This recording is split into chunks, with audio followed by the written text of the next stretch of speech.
장례조차 치를 수 없을 정도로 가난하고 소외된 이들, 무연고 사망자들의 안타까운 사연 며칠 전에 전해드렸는데요.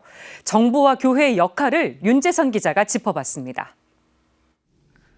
서울시립승하원에는 공영장례 지원을 위해 마련한 특별한 빈소가 있습니다. 그리운 사람, 그리운 마음을 담은 그리다란 이름의 빈소입니다.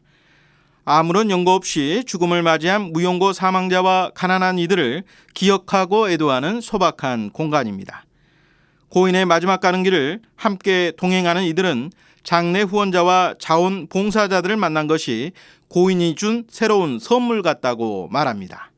이분들이 사회와는 단절되고 고립될 수 있었지만 이 세상을 떠나면서 어쩌면 우리 사회에 새로운 관계를 만들어주고 선물로 주고 가신 게 아닌가 하는 생각이 드네요. 보건복지부는 지난해 관련 행정 지침을 바꿔 혈연으로 맺어진 사이가 아니더라도 사실혼 관계의 배우자나 이웃, 친구들도 연고자 지정을 받아 장례를 치를 수 있게 했습니다. 하지만 한계는 있습니다.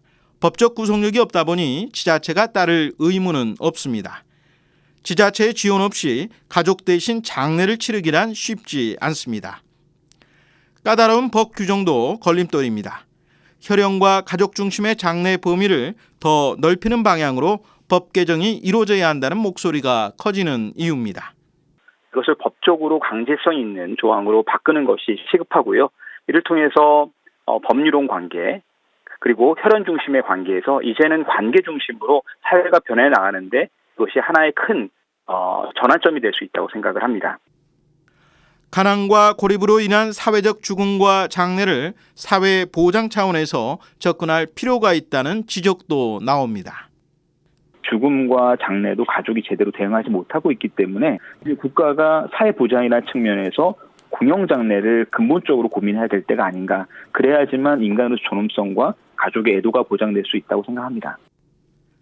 천주교 수원교구가 수원시와 협약을 맺고 무연고 사망자를 위한 사목적 지원에 나서고 있는 것은 교회의 사회적 역할을 수행한다는 점에서 의미가 있습니다.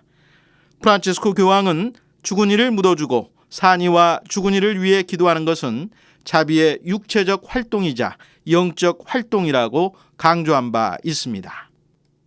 또 교황님께서도 그 자비의 육체적 활동 중에 가장 으뜸이 가난한 사람들을 위한 교회의 역할이 아니겠습니까?